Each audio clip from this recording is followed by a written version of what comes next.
Hello and welcome to the channel once again. Today we're going to talk about the good old days, or rather the illusion we have about the good old days and how they compare with the reality, using this book as an example. See you soon.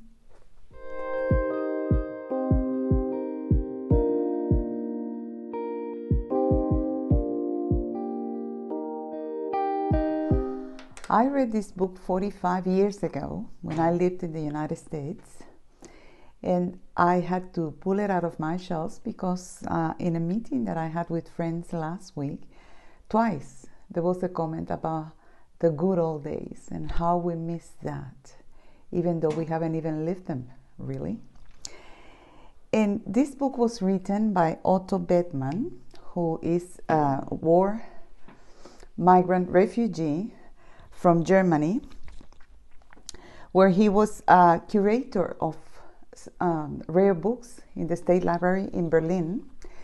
He migrated in 1935 to the United States, New York, and in 1936 he founded the Bethmann Archive in the city of New York, which holds thousands and thousands of graphics and pictures and photos and narratives about the way life used to be in those days, but not for the wealthy, the magnates and the aristocracy or the royalty, but for the people who had to work very hard and deal with a life full of misery, difficulties, no future at all for the children, lack of food, very, very meager incomes that barely would allow them to survive, and the living conditions in those days. So that's where the book is focused on, and it is very interesting to make you realize that the problems that we think we have today are a walk in the park compared to what some of our ancestors went through 200 and 300 years ago. The book was first published in 1974, and it's located mainly in the cities of New York, Boston, Chicago, Philadelphia, so localized in the United States between the 1860s and the 1900s. And in his introduction, he explains that although the good old days were really good for very few, the average worker, farmer, breadwinner, income earner, father of a family would have a very hard life, would be really disguised with this golden, idea, that romantic idea that we have about the gold days, and it was not like that. In fact, sometimes the high class ladies had to walk on the streets over the horse manure, believe it or not. So no matter how wealthy you were, the hardship and the difficulties of life in those days would also reach them a little bit eventually. So I'll just mention a few interesting things from the book to give you an idea of what the focus of Otto Bethmann was when he wrote the book. He explains that in referring to the good old days as a nostalgic era, we forget completely what it was really like for the people, the hard-working people in those days, high rates of unemployment, the exploitation of landlords and tax agents, the neglect of the mentally insane people, the crippled and the elderly, completely forgotten. There were no benefits to help them at all. Children in the streets, hungry for food, taken out of the rubbish bins, children with no expectation of a future with education of any kind, because the work was so hard for the parents that they had to be part of the working force from a very early age, and completely ignored by society, the politicians, the rulers.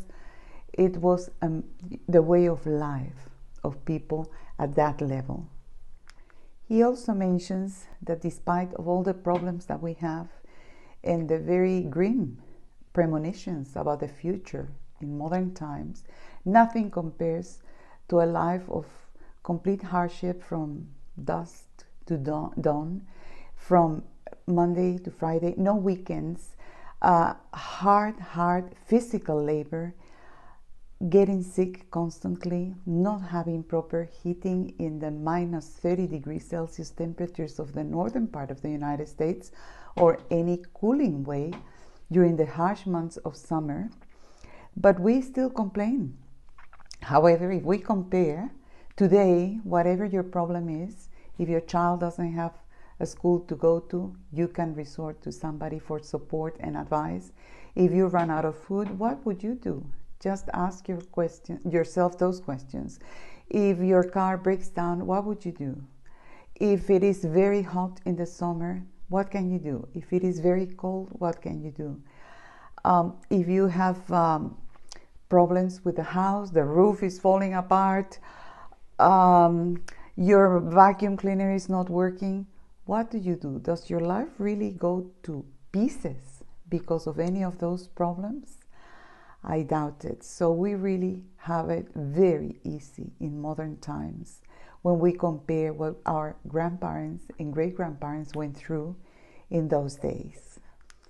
When we look at some documentaries, movies of any kind from that era, Gone with the Wind, Downton Abbey, and so many other glamorous TV series where all you can see is these beautiful mansions, ladies wearing the most beautiful, exquisite clothes, prairies where people would go horse riding, prairies full of flowers where, well, you know, the high class would sip some tea. We never even stop to think the people behind all that glamour are the hardworking people. What it would take for a woman to be dressed like that? Well, a whole army of women washing clothes by hand, hurting their hands, having to hang them to dry in the air, waiting, ironing for hours. And it would not be just one maid doing that. It would be 5, 6 of them. And it would take them days to get that glamorous dress back to you know, the original way that they want to wear it.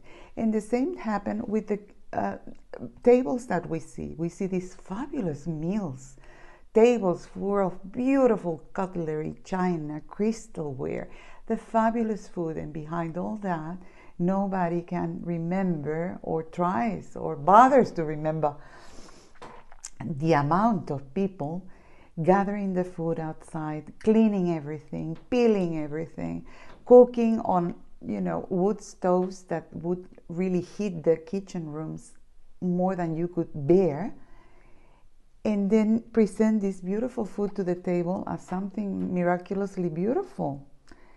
But really, half the life of the people working behind the scenes ended up dying earlier than average, a lot of disease, a lot of lung problems, you know, breathing these fumes, the children into that as well.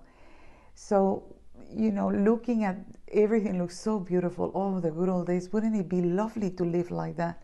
Well, I'm a commoner. I'm sure that if I was going to be sent back into the good old days, it would not be as a wealthy aristocrat. It would be probably within my same socioeconomic range. And I don't think I want to go back. Thank you very much. I am very happy with the problems I have. I know how to handle them. They allow me to live. I can look forward to taking care of my health, my education, my clothes, my food, everything. We really don't have problems. So I do hope that you can get hold of this book. I think it's in Amazon as well. It is worth reading, and it is good food for thought today in modern times. And with that, I'll see you in the next video. Have fun!